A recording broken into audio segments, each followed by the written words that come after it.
السلام عليكم ورحمة الله وبركاته. الحمد لله رب العالمين، والصلاة والسلام على رسوله خاتم النبيين سيد الأنبياء والمرسلين وعلى آله وصحبه أجمعين. எல்லாம் வல்ல அல்லாஹ்வின் பேரருளால் ஜாமியா அல் மஹ்தியா அரபிக் கல்லூரியினுடைய பட்டமளிப்பு விழாவில் இதுவரை சிற்றுரைகள் வாழ்த்துரைகள் வழங்கியவர்கள், அடுத்து சிறப்புரையாற்ற இருக்கிற கண்ணியமிகு உலமாக்கள், எல்லாவற்றிற்கும் மேலாக இங்கே பட்டம் பெறவிருக்கின்ற மஹதி ஆலிம்கள், ஹாஃபிழ்கள், அவர்களை வாழ்த்துவதற்காக இங்கே வருகை தந்திருக்கிற உலமா பொதுமக்கள், பெரியோர்கள், சகோதர சகோதரிகள் அனைவரையும் மீண்டும் சலாம் கூறி என்னுடைய உரையை தொடர்கிறேன். அஸ்ஸலாமு அலைக்கும். கண்ணியத்திற்குரிய பெரியோர்களே, ஒரு மகிழ்ச்சிகரமான ஒரு சூழ்நிலையில் இந்த பட்டமளிப்பு விழாவில் நாம் கலந்திருக்கின்றோம். இங்கே பட்டம் பெற இருக்கிற இந்த ஆலிம்கள், ஹாஃபிழ்கள் அல்லாஹ்வால் தேர்ந்தெடுக்கப்பட்டு இங்கே சனது வழங்கப்பட இருக்கிறார்கள். அவ்ரஸ்னல் கிதாப் அல்லதீன இஸ்தஃபைனா மின் இபாதினா, நம்முடைய அடியார்களில் யாரை நாம் விரும்பி தேர்ந்தெடுத்தோமோ அவர்களுக்கு இந்த குர்ஆனுடைய கல்வியை தருகிறோம். இதனுடைய விளக்கம் அல்ஃபாஸஹு வ மஆனியஹு வ அஹ்காமஹு வ அகாயிதஹு வ ஹகாயிகஹு. குர்ஆனுடைய வார்த்தைகளை மனனம் செய்கின்ற பாக்கியத்தை சிலருக்கு வழங்குகிறோம். அதனுடைய கருத்துக்களை, அதனுடைய தத்துவங்களை, அதனுடைய சித்தாந்தங்களை, அதிலே அடங்கி இருக்கின்ற அனைத்து ரகசியங்கள் அனைத்தையும் நாம் யாரை தேர்ந்தெடுத்தோமோ அவர்களுக்கு வழங்குகிறோம் என்று அல்லாஹ் சொல்லுகிற இந்த ஆயத்திலிருந்து இவர்களெல்லாம் அல்லாஹ்வால் தேர்ந்தெடுக்கப்பட்டு இங்கே ஆளுங்களாக உருவாக்கப்பட்டு சமுதாயத்திற்கு அர்ப்பணிக்கப்படுகிற ஒரு சூழலை நாம் இங்கே ஒன்று கூடியிருக்கிறோம். துஆ செய்வதற்காக வேண்டி இங்கே வருகை தந்திருக்கின்ற உங்கள் சார்பாக, எல்லோரின் சார்பாகவும் துஆ செய்வோம். அல்லாஹ் ஜல்ல ஷானுஹு வ தஆலா இந்த ஆளுங்களுடைய வாழ்க்கையை, ஈருலக வாழ்க்கையை சிறப்பாக்கி வைப்பானாக. அவருடைய சேவைகளை துணிந்து செயல்படுவதற்கு அல்லாஹ் தௌஃபீக்கை தந்தரி விடுவானாக என்று இந்த நல்ல நேரத்தில் துஆ செய்து கொள்ளுகின்றேன். கண்ணியத்திற்குரியவர்களே, இல்முடைய ஈடுபாடு 1000 ரகாத்துகள் இபாதத்து செய்வதை விட சிறந்தது என்று அபூ தர்ருல் கிஃபாரி ரலியல்லாஹு அன்ஹு அவர்களுக்கு பெருமானார் ஸல்லல்லாஹு அலைஹி வஸல்லம் அவர்கள் சொன்னார்கள். மின்ஹாஜ் என்று ஒரு கிதாப் இருக்கிறது. இமாம் நவவி ரஹ்மத்துல்லாஹி அலைஹி அவர்களுடைய இந்த கிதாபில் தொடக்கத்திலேயே அவர்கள் எழுதுகிற வாசகம், ஃபைனல் இஷ்திகால பில் இல்மி கைரும் மின் அல்ஃபி தாஅத்தி, இல்முடைய ஈடுபாடு 1000 இபாதத்துகளை விட சிறந்தது என்று எழுதிவிட்டு, வ அவ்லா மா உன்ஃபிகத் ஃபீஹி நஃபாயிசுல் அவ்காத், நேரங்களை எதிரெல்லாம் செலவிடுகின்றோமோ அவைகளிலேயே மிகவும் உயர்ந்த உன்னதமான ஒன்று இந்த கல்வியினுடைய ஈடுபாடு என்று எழுதிவிட்டுத்தான் தன்னுடைய அந்த கிரந்தங்களை, விஷயங்களை எழுதத் தொடங்குகிறார்கள். இமாம் நவவி ரஹ்மத்துல்லாஹி அலைஹி அவ்வளவு சிறப்புக்குரிய ஒரு ஈடுபாடு தான் இந்த கல்வி ஈடுபாடு. பெருமானார் ஸல்லல்லாஹு அலைஹி வஸல்லம் அவருடைய சபையிலே ஒருவர் வருகிறார், ஜிப்ரீல் வருகிறார்கள். பெருமானிடத்தில் ஒரு ஆளை சுட்டிக்காட்டி சொல்லுகின்றார்கள், இதோ இவருடைய வாழ்க்கை, இவருடைய ஆயுளில் ஒரு நாள் மிச்சம் இருக்கிறது, இவர் மரணம் அடைய போகிறார், ஒரு நாள் மட்டும் மிச்சம் இருக்கிறது என்று சொன்னதை பெருமானார் ஸல்லல்லாஹு அலைஹி வஸல்லம் அவர்கள் உள்வாங்கி அவரை அழைத்து சொல்கிறார்கள், உங்களுடைய ஆயுள் முடிவதற்கு இன்னும் ஒரு நாள் மட்டுமே இருக்கிறது. அவர் பதறிப்போ, யா ரசூலல்லாஹ், அல்லாஹ்வுடைய பொருத்தத்தை நான் அடைய வேண்டும், சொர்க்கத்தை அடைய வேண்டும், நான் அதற்கு என்ன செய்ய வேண்டும், ஒரே ஒரு நாள் இருக்கிறது என்று சொன்னபோது பெருமானார் ஸல்லல்லாஹு அலைஹி வஸல்லம் அவர்கள் இரவெல்லாம் நின்று வணங்கி பகலெல்லாம் நோன்பு நோற்று அதிகம் அதிகம் இபாதத்து செய்யுங்கள் என்று சொல்லவில்லை. அவர்கள் சொன்னார்கள், இல்மிலே ஈடுபாடு கொள்ளுங்கள், மார்க்க கல்வியிலே ஈடுபாடு கொள்ளுங்கள், வேறு எதுவும் வேண்டாம், நீங்கள் அல்லாஹ்வுடைய சொர்க்கத்தை அடைவீர்கள், திருப்பொருத்தத்தையும் அடைவீர்கள் என்று சொன்னார்கள். கண்ணியத்திற்குரியவர்களே, எல்லா இபாதத்துகளுக்கும் மேலாக உயர்ந்து நிற்கக்கூடிய ஒன்று இந்த கல்வியினுடைய ஈடுபாடு. சாதாரணப்பட்ட ஒன்றல்ல. அதற்காக வேண்டித்தான் நாம் எல்லாம் இங்கே கூடியிருக்கின்றோம். கண்ணியத்திற்குரியவர்களே, இந்த ஆலிம்கள் உருவாகுவதற்கு இங்க இருக்கிற உலமாக்கள் உஸ்தாதுகள் மட்டும் காரணமில்லை. இதற்காக வேண்டி உதவிகள் செய்த உமராக்கள், நிர்வாகிகள் முக்கிய பங்கு வகிக்கின்றார்கள். ஒரு வண்டியினுடைய 2 சக்கரங்களைப் போல உலமாக்களும் உமராக்களும் ஒரு வண்டியின் 2 சக்கரங்களைப் போல ஒன்றிலிருந்து ஒன்று இல்லாவிட்டால் அல்லது இரண்டுமே இல்லாது போனால் அது தான் கொண்ட இடத்தை சென்றடைய முடியாது. ஒரு பறவையின் 2 ரெக்கைகளைப் போல ஒன்றிலிருந்து ஒன்று இல்லாவிட்டால் அல்லது இரண்டுமே இல்லாது போனால் தான் கொண்ட இலக்கை சென்றடைய முடியாது என்பது நமக்கு தெரியும். அதே போன்று வெறும் உலமாக்கள் மட்டும் இருந்தால் காரியத்தை சாதிப்பது சிரமம்.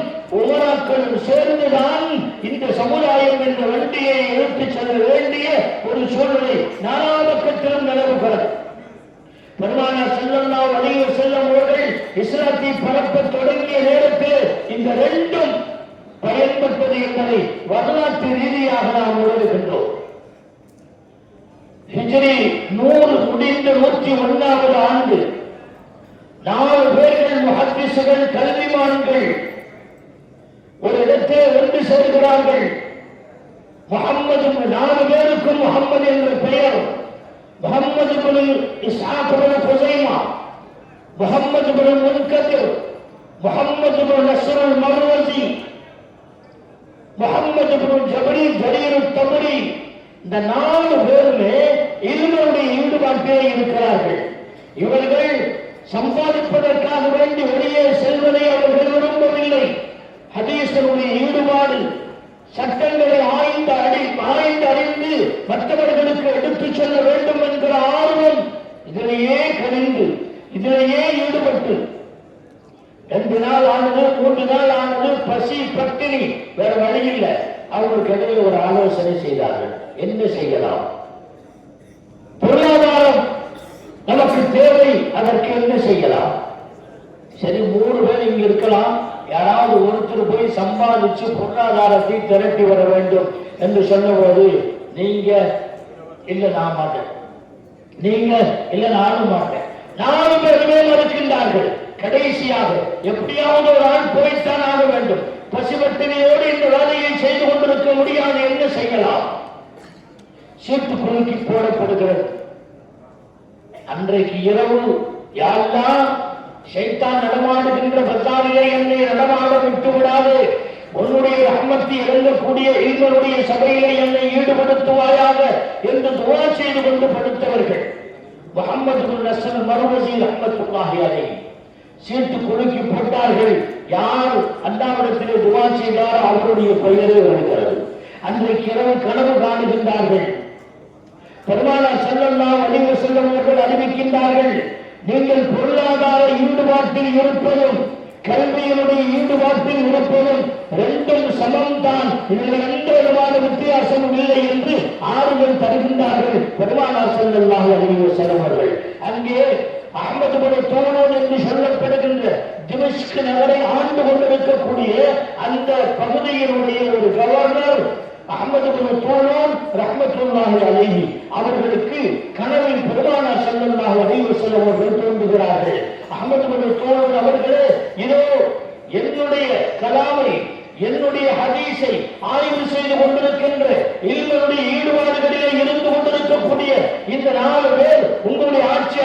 காலத்திலே கண்ணுக்கு தெரியவில்லையா, நீங்க போய் பாருங்க என்று சொன்னார்கள். அது மாத்திரமல்ல, இதோ தெரிகிறது இந்த பில்டிங், இந்த கட்டிடத்தை நீங்கள் அதற்காக வேண்டிய செலவு செய்யுங்கள் என்று மட்டும் சொன்னார்கள்.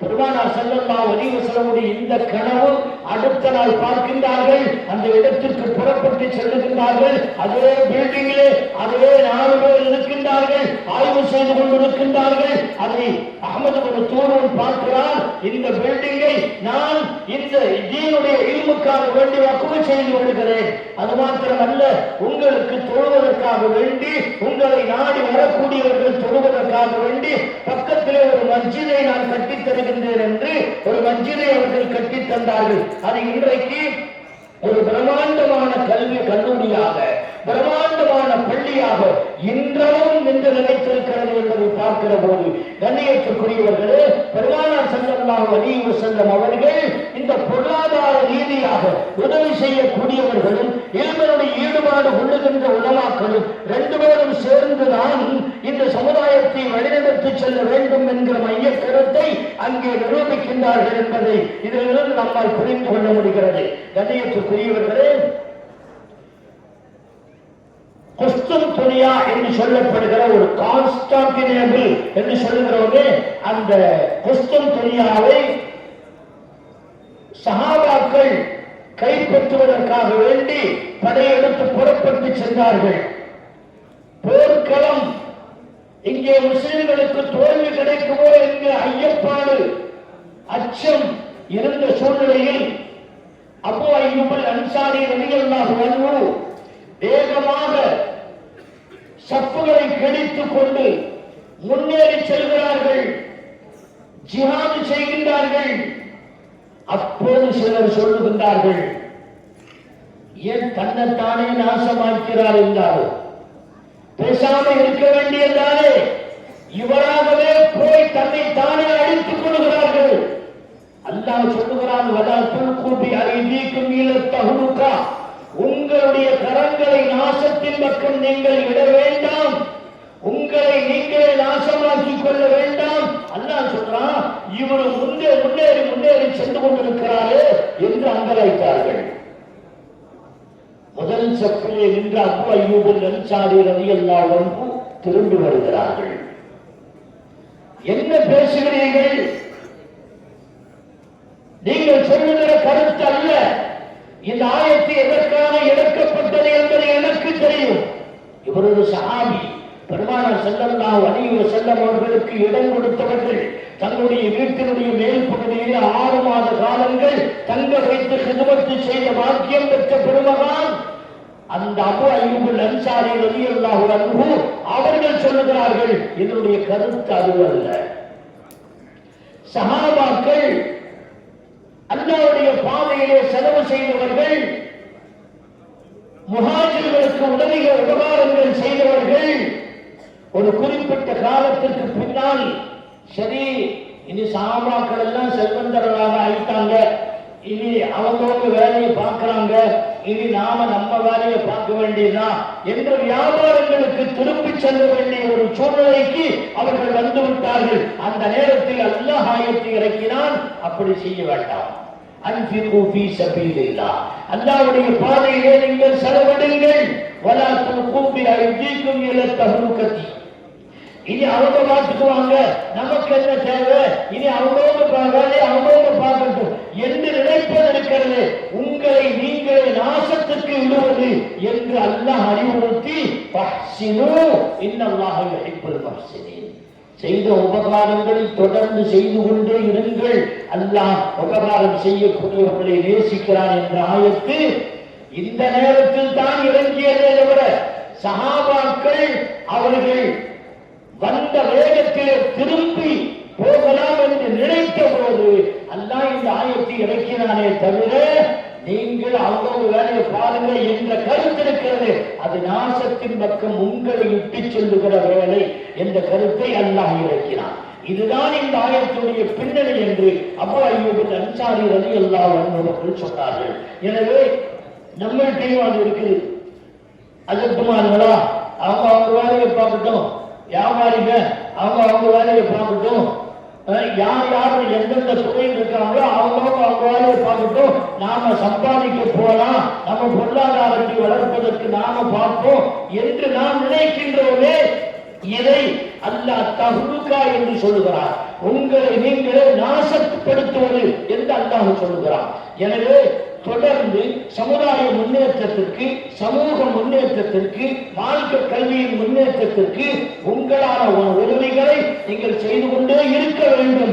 நீங்கள் கையெடுத்துக் கொண்டால், நீங்கள் விலகிக் கொண்டால் அது நாசத்தை உண்டாக்கும் என்ற கருத்தை இந்த ஆயத்து நமக்கு வலியுறுத்துகிறது. எனவே கண்ணியத்திற்குரியவர்களே, இப்போது இங்கே சமுதாயத்திற்கு அர்ப்பணிக்கப்பட இருக்கின்ற இந்த மஹதி ஆலிம்கள், இவர்கள் சமுதாய சேவையை செய்வதற்கு நாம் எல்லோரும் துஆ செய்ய வேண்டும் என்பதற்காக வேண்டித்தான் இந்த கூட்டம் கூட்டப்பட்டிருக்கிறது. நான் அந்த மஹதி ஆலிம்களிடத்திலே சொல்லிக் கொள்ள விரும்புகின்றேன். மஹதி ஆலிம்களே, நீங்கள் சமுதாயத்திற்கு வர இருக்கின்றீர்கள். இன்றைக்கு ஈமானை பாதுகாக்க வேண்டிய ஒரு கடமை நமக்கு உண்டாகிவிட்டது. சமுதாயத்தில் இருக்கின்ற இளைஞர்கள் தடம் மாறி சென்று கொண்டிருக்கிற ஒரு சூழ்நிலையை பார்க்கின்றோம். முர்த்தத்தாய் மதம் மாறி போய்க் கொண்டிருக்கிற நிலைகளை பார்க்கின்றோம். காசு வளங்களுக்கு ஆசைப்பட்டு தன்னுடைய ஈமானை விலை பேசுகின்ற இளைஞர்களை பார்த்துக் கொண்டிருக்கின்றோம். சோசியல் மீடியா என்கிற பெயரால் தன்னை தானே நாசமாக்கிக் கொண்டிருக்கின்ற இளைஞர்களை நாம் பார்த்துக் கொண்டிருக்கின்றோம். அது மாத்திரமல்ல, அசத்தியவாதிகள் தலையெடுத்து சத்தியமான சுன்னத்துல் ஜமாஅத்தினுடைய கொள்கைகளை எல்லாம் நாசப்படுத்தி அழிவின் பக்கம் சமுதாயத்தை இழுத்துச் செல்லுகிற ஒரு சூழ்நிலையில் நீங்கள் சமுதாயத்திற்கு வருகின்றீர்கள். சரியான சுன்னத்துல் ஜமாஅத் எது என்பதை மக்களுக்கு எடுத்துச் சொல்லுகின்ற ஒரு சரியான பிரச்சாரகர்களாக நீங்கள் சமுதாயத்தில் அடியெடுத்து வைக்க வேண்டும். மக்களை பாதுகாக்க வேண்டும், இளைஞர்களை பாதுகாக்க வேண்டும். குறிப்பாக பெண்கள் ஆபாசத்தின் பக்கம் மிக வேகமாக அடியெடுத்து வைத்துக் கொண்டிருக்கிறார்கள், முர்த்தத்தாகிக் கொண்டிருக்கிறார்கள். காதல் என்ற பெயரால் தன்னுடைய ஈமானை அழித்துக் கொள்ளுகின்ற வாலிபர்கள், வாலிப பெண்கள் நிறைந்திருக்கிற காலகட்டத்தில் நீங்கள் சமுதாயத்திற்கு வருகின்றீர்கள். சமுதாயத்தை வழிநடத்த வேண்டிய பொறுப்பு கடமையும் உங்களுக்கு உண்டு. நீங்கள் ஒரு விமான ஓட்டியை போல, ஒரு விமான ஓட்டுவதுடன் சரியான முறையிலே அந்த விமானம் எந்த இடத்திலே போக வேண்டும், சஞ்சரிக்க வேண்டும் என்பதை அவன் தான் முடிவு செய்ய வேண்டும். அவனுடைய கவனத்தில் இருந்து திரும்பி ஒரு ஊசி முனை அளவு முன்னாலே வைக்கப்பட்டிருக்கின்ற முட்களில் ஏதாவது ஒரு முள் ஊசி முனையளவு திரும்பினாலும் பல 100 மைல்கள், ஆயிரக்கணக்கான மைல்கள் தடம் மாறி அது சென்று அழிவை நோக்கி சென்றுவிடும். அதே போன்றுதான் சமுதாயத்தை வழிநடத்த வேண்டிய கடமைப்பட்டிருக்கின்ற நீங்கள் ஒரு விமான ஓட்டியை போன்றவர்கள். நீங்கள் சமுதாயத்தை வழிநடத்த வேண்டியவர்கள். உங்களில் ஒரு சிறு குறைகள் ஏற்படுமையானால் அது சமுதாயத்திலே பெரும் பாதிப்பை ஏற்படுத்திவிடும். ஒரு மக்ரூஹை நீங்கள் செய்ய தலைப்பட்டால் சமுதாயத்தை சார்ந்திருக்கின்றவர்கள் ஹராமை செய்ய தலைப்படுவார்கள். ஒரு ஹராமை நீங்கள் செய்ய தலைப்பட்டால் குஃப்ருக்கு சமுதாயம் போய்விடும். எனவே நீங்கள் எப்படியோ அப்படித்தான் நீங்கள் சார்ந்திருக்கின்ற சமுதாயம். நீங்கள் உங்களை சீர்படுத்த வேண்டும், சமுதாயத்தை சீர்படுத்த வேண்டும், ரப்பானியான ஆளுங்களாக உருவாக வேண்டும். இந்த சமுதாயத்திற்கு சேவை செய்வதற்காக வேண்டி சமுதாயத்தின் சார்பாக உங்களை அழைக்கின்றோம். வாருங்கள், வாருங்கள், சமுதாயத்தினுடைய சேவைகளை செய்யுங்கள். அல்லாஹ்வுடைய திருப்பொருத்தத்தை பெற்று இந்த சமுதாயத்தை வழிநடத்துகின்ற சரியான ஒருவருக்களாக நீங்கள் பரிணமிக்க வேண்டும். அல்லாஹ் ஜல்ல ஷானுஹு வ தஆலா உங்களுக்கு துன்யாவிலையும் ஆகிரத்திலையும் எல்லா சைவ வர்க்கத்திலையும் தந்திர புரிவானாக. உங்களை உருவாக்குவதற்கு காரணமாக இருந்த உங்களுடைய பெற்றோர்களுக்கு அல்லாஹ் ஜல்ல ஷானுஹு வ தஆலா உங்களின் மூலமாக சொர்க்கத்தில் வழங்கி அருள்வானாக. உங்களுக்காக வேண்டி பாடுபட்ட உஸ்தாதுகள், இந்த மதரசாவுடைய நிர்வாகிகள் அனைவரும் இதில் பங்கு கொண்டிருக்கின்றார்கள். அனைவருக்கும் அல்லாஹ் ஜல்ல ஷானுஹு வ தஆலா சரியான நற்கூலியை வழங்குவானாக என்று துஆ செய்து கொண்டு, அல்லாஹ் ஜல்ல ஷானுஹு வ தஆலா இங்கே நாம் ஒன்று கூடி இருக்கின்ற இந்த ஒன்று கூடலை அல்லாஹ் கபூல் செய்து அருள் புரிவானாக. நம் எல்லோருக்கும் தீனுடைய எளிமை தந்து அல்லாஹ்வுடைய திருப்பொருத்தத்தை பெறுவதற்கான பாக்கியத்தை அல்லாஹ் நம் அனைவருக்கும் வழங்குவானாக என்று துஆ செய்து கொண்டு வாய்ப்புக்கு நன்றிகள் கூறி வாழ்த்துக்களை நிறைவு செய்கிறேன். வஆகிரு தஅவானா அல்ஹம்துலில்லாஹி ரப்பில் ஆலமீன். அஸ்ஸலாமு அலைக்கும்.